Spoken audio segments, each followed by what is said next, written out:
तो 2 दूनी 4 में चलते हैं हम अब लखनऊ अपने सहयोगी पंकज झा के पास, जो बताएंगे कैसे शिक्षकों की भर्ती एक बड़ा मुद्दा बनती जा रही है। सरकारी टीचर की नौकरी की आस लगाए नौजवान प्रयागराज में आंदोलन पर हैं। कुछ दिनों पहले ही यूपी सरकार की तरफ से सोशल मीडिया में ये जानकारी दी गई थी कि 1,93,000 शिक्षकों की भर्ती निकलेगी। इस बात को लेकर के नौजवानों में खासा उत्साह हुआ कि 2018 के बाद पहली बार उनके लिए किस्मत खुल रही है, लेकिन 4 घंटे बाद ही सोशल मीडिया से वो पोस्ट डिलीट कर दिया गया। इसके बाद यूपी में जो लाखों नौजवान हैं जो पिछले कुछ सालों से DLED और साथ ही BEd पास कर चुके हैं, उनका गुस्सा भड़क उठा है। अभी प्रयागराज में यूपी शिक्षा सेवा चयन आयोग के दफ्तर के बाहर ये लोग प्रदर्शन कर रहे हैं। इनकी मांग है कि जल्द से जल्द शिक्षक भर्ती निकाली जाए। साल 2027 में यूपी में विधानसभा चुनाव है। इनको लग रहा है कि अगर अभी से दबाव बनाएंगे तो शायद सरकार इनकी बात सुन लेगी। 2 जून को इन्हीं नौजवानों ने लखनऊ में एक बड़े प्रदर्शन का भी ऐलान किया है। हमारे सहयोगी रणवीर आज यहां पहुंचे। उन्होंने इन आंदोलनकारी नौजवानों से जो BEd और DLED परीक्षा पास कर चुके हैं और सरकारी नौकरी की बाट जोह रहे हैं, उन सब से बात की और उनके मन को टटोला कि आखिर वो क्या चाहते हैं और ये आंदोलन कब तक ऐसे चलता रहेगा। उत्तर प्रदेश में शिक्षक भर्ती को लेकर प्रयागराज में छात्रों का धरना चल रहा है। छात्रों का आरोप है कि 2018 के बाद यूपी में शिक्षक की भर्ती नहीं निकली है और इस वजह से लाखों ऐसे छात्र हैं जो हर साल पढ़ाई करके पास होते हैं, लेकिन उन्हें नौकरी का विकल्प नहीं मिलता है। ये तस्वीरें प्रयागराज की हैं, जहां आप देख सकते हैं कि ये जो स्टूडेंट्स हैं, ये DLED और BTC के स्टूडेंट्स हैं जो यहाँ पर धरने पे बैठे हुए हैं। मांग ये है कि विज्ञापन चाहिए, आश्वासन नहीं चाहिए। मेरे साथ रजत सिंह हैं जो इस पूरे आंदोलन की अगुवाई कर रहे हैं। रजत बाबू, क्या है आप लोगों की मांग?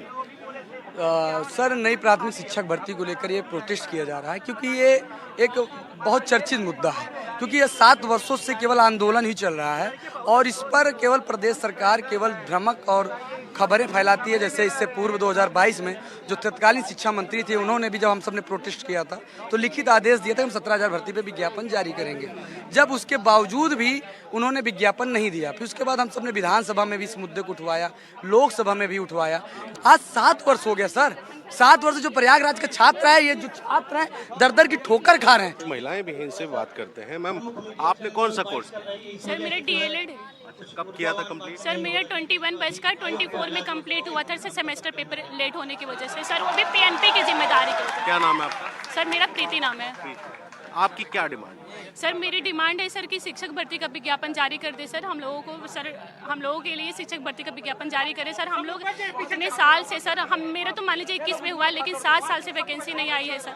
इतना प्रॉब्लम होती है सर। इतना मिडिल फैमिली से लोग करके कैसे कैसे मुश्किल से पढ़ाई करते हैं सर। हम मिर्जापुर से आए हुए हैं, 130 किलोमीटर का रेंज तय करके यहाँ पे सर। सितंबर में भी आए थे, अभी हम लोग लखनऊ गए थे सर, फिर यहाँ पे आए सर। यहाँ पे कितना मुश्किल होता है, घर वाले आने नहीं देते, लेकिन सर हम लोग सोचते हैं कि शायद हम लोग ज्यादा लोग रहेंगे तो हम लोग की बात सरकार तक आसानी होगी पहुँचाने में। आप ये क्या लिखे हैं 70,000 रिटायर, ये क्या है? सर, हम लोग से मांग है शिक्षक भर्ती 1,93,000 वैकेंसी बताया गया था, खाली पद। उसमें भी ये भी बोला गया था 65 कम से 3 बार वैकेंसी भरा जाएगा। और सर बताइए, कम से कम हम लोग को 7 साल से वैकेंसी नहीं आई है सर। साल भर पहले उसके बाद कम से कम बोला गया था 27, हाई कोर्ट ने बोला था 27,723 पद खाली है। उसके बाद पहले मुख्यमंत्री जो थे वो बोले थे कि 51,000 हल्फनामा दिए थे कि उसमें वैकेंसी खाली है। सर बताइए, 7 साल से अभी वैकेंसी नहीं आई है। माननीय मुख्यमंत्री जी से गुजारिश है कि कम से कम वैकेंसी दिया जाए। तो ये प्रयागराज है जहां पर ये छात्र बैठे हैं। इनका कहना है कि 2018 से कोई भर्ती नहीं आई है और ऐसे में सरकार जल्द से जल्द भर्ती करे, नहीं तो ये धरना करते रहेंगे। तो फिलहाल एक आंदोलन जिसकी शुरुआत यहाँ पर होती हुई दिखाई दे रही है। अब देखना होगा कि जो पोस्ट सोशल मीडिया पे गलती से 1,93,000 पोस्ट की वैकेंसी का हो गया था, क्या वो वाकई में सच था या ऐसा कुछ नहीं है। आंदोलन जारी रहेगा या इस आंदोलन को खत्म करने की कोई पहल होगी? कई ऐसे सवाल हैं जिसका जवाब सरकार को देना है। तो फिलहाल सरकार से नाराज छात्र यहाँ पर धरना दे रहे हैं। प्रयागराज से अपने सहयोगी दीपक गंभीर और कैमरा पर्सन वीरेंद्र सैनी के साथ रणवीर, LTV। हालांकि यूपी के मुख्यमंत्री योगी आदित्यनाथ ने कुछ दिनों पहले ही कहा था कि छात्रों और टीचरों का अनुपात यूपी के सरकारी स्कूलों में मानक के अनुसार है। अब चलते हैं दूसरी बड़ी खबर की तरफ, जो ताबड़तोड़ पुलिस एनकाउंटर की कहानी की तरफ है। 3 बजे सवेरे से ही आज कई शहरों में यूपी के आज अपराधियों के खिलाफ ताबड़तोड़ एक्शन हुआ है।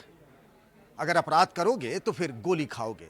यूपी पुलिस ने इसी फार्मूले के तहत लखनऊ, बुलंदशहर, उन्नाव, बागपत और ऐसे कई शहरों में आज कार्रवाई की है। उसमें अपराधियों के खिलाफ एक्शन हुआ है, पुलिस मुठभेड़ हुआ है। सबसे बड़ी कहानी जो आई है वो है लखनऊ की। 24 घंटे पहले ही यहाँ कमल किशोर उर्फ खद्दर नाम के एक व्यक्ति, जो एक पेशेवर अपराधी है, मासूम बच्चियों के साथ वो बलात्कार करता था। सुनसान जगह पर लड़की को बहला फुसला कर ले जाता था और फिर उनके साथ दुष्कर्म करता था। ऐसी ही घटना 24 घंटे पहले हुई थी।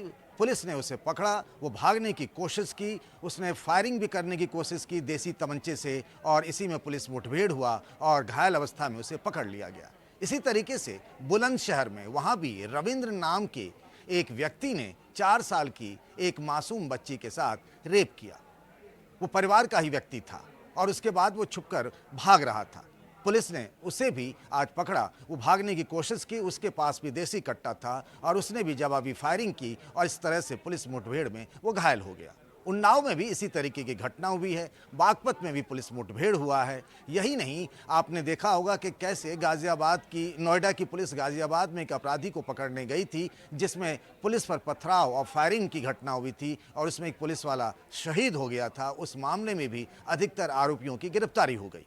तो जो 2 दिनों पहले ये खबर आई थी कि 24 घंटे में 13 मर्डर हुए, तो पुलिस ने उस पर तुरंत एक्शन लिया और आज ताबड़तोड़ पुलिस मुठभेड़ में अधिकतर अपराधी पकड़ लिए गए हैं और ये एक्शन अभी भी जारी है।